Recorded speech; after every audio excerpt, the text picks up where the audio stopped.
Welcome back to another episode of the Casey Campbell podcast. Casey Campbell with you, of course. We are pleased to be joined by Stefan Wilson. The driver will be driving the number 25 Honda for Andretti Autosport in the upcoming Indianapolis 500. First time that you've been back since 2018 in the 500. Stefan, how are you, bud? Doing well, thanks. Yeah, thanks for having me on. So, as I just mentioned, it's been a few years since you've been in the Indy 500. What's it like to come back and since 2018, the one that you almost won? So, what's it like to be back? Yeah, it's pretty awesome. Yeah, no, it's been a long road since 2018 to get back here. This will be my third Indy 500, and just really relieved.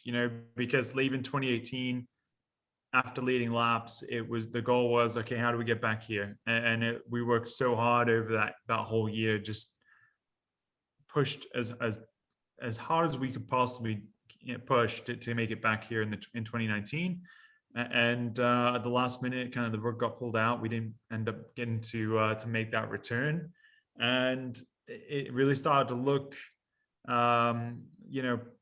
pretty daunting, the challenge to then come back. And at that point, the partners that we were relying on after they pulled out, we'd really invested so much time in them, that we'd really not got a lot of other partners that we could keep that momentum going with. So that sent me back a long way. And then we missed 2020 again. I was sort of in the frame for something, but I was just throwing stuff at the wall, trying to make it happen, and nothing that I really felt confident in. And then,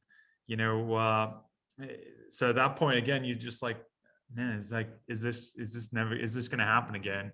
And then for this to happen, come out of the blue, and sort of, it came together so quickly, that it's just a huge relief, because I've been on the other side of it, and I know what it feels like to not be a part of the show. And this is just a huge shot in the arm to get the opportunity to come back. Okay, so I know that you've been in the Indy 500 a couple times, and for those, besides trying to get into IndyCar, what else have you been doing? Yeah, I like to joke and just say I've been laying on the couch the last 3 years, but it's not the case. Been working really hard to, it's a full-time job. Like it's a really big investment for people to make. So it's a big investment of time required from myself to try and find the right partner fit to make it possible. So it's kind of like a year-long program, each year to fundraise and network and try and make something happen. It may only just be 1 month, but for guys like myself that run Indy, it's a year-long investment of time. So that's not only what I've been doing, but it's because in 2019 and 2020 it doesn't always work out. So you have to find ways to pay the bills somehow. And I've been mostly coaching in various series in North America, mostly Ferrari Challenge, which is a series where gentlemen drivers and amateur semi-pro drivers get to go race in Ferrari 488 challenge cars. And coaching in that series has been really rewarding. I've really enjoyed my time there, and will continue to coach in that series.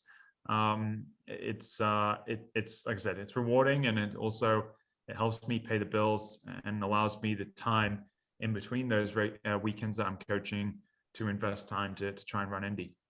Yeah, of course, your family has had a long history in IndyCar, of course. Your brother, the late Justin Wilson, of course.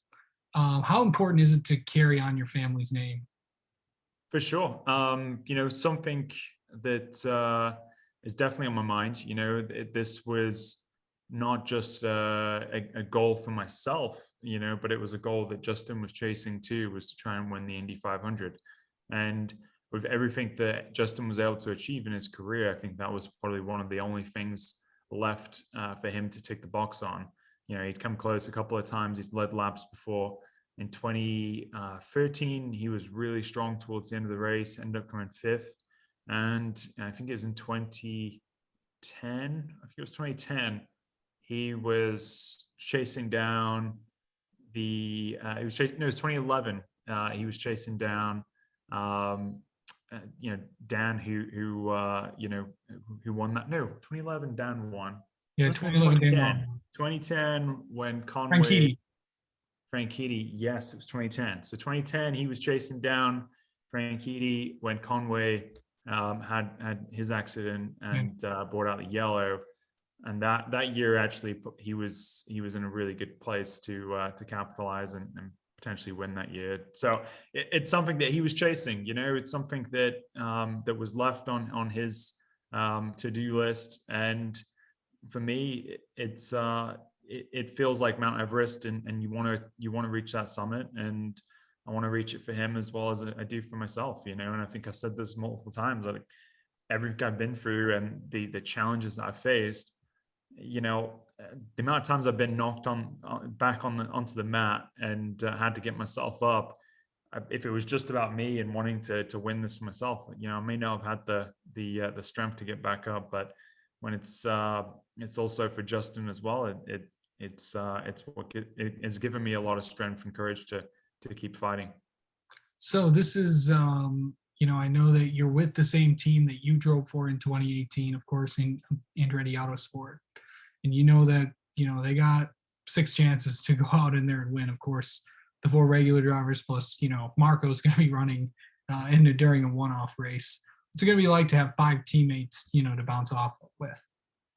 Yeah, I'm very familiar with that. We did it in 2018. We had five teammates then as well. And, this time around, 3 of those guys I'm familiar with. I've worked with in 2018, so kind of already know how they operate, what they like from the car, what they don't.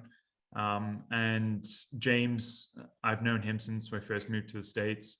We actually were roommates together in 2010, so I know him really well, and on a personal level, and looking forward to working with him professionally. So.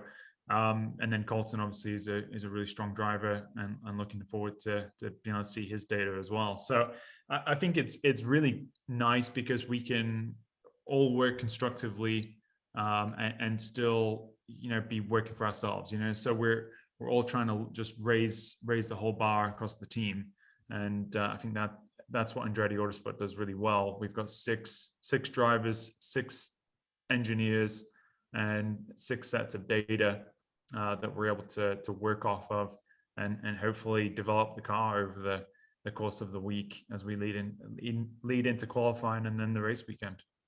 Okay, so before the race, you got to actually make the field first, because it looks like on the entry list there's going to be more than 33 cars, so we're going to have a bump day too. So you never know what could happen during bump day. Of course, we all remember 2018 when, of course, James Hinchcliffe got bumped. Of course, 19 Alonso did.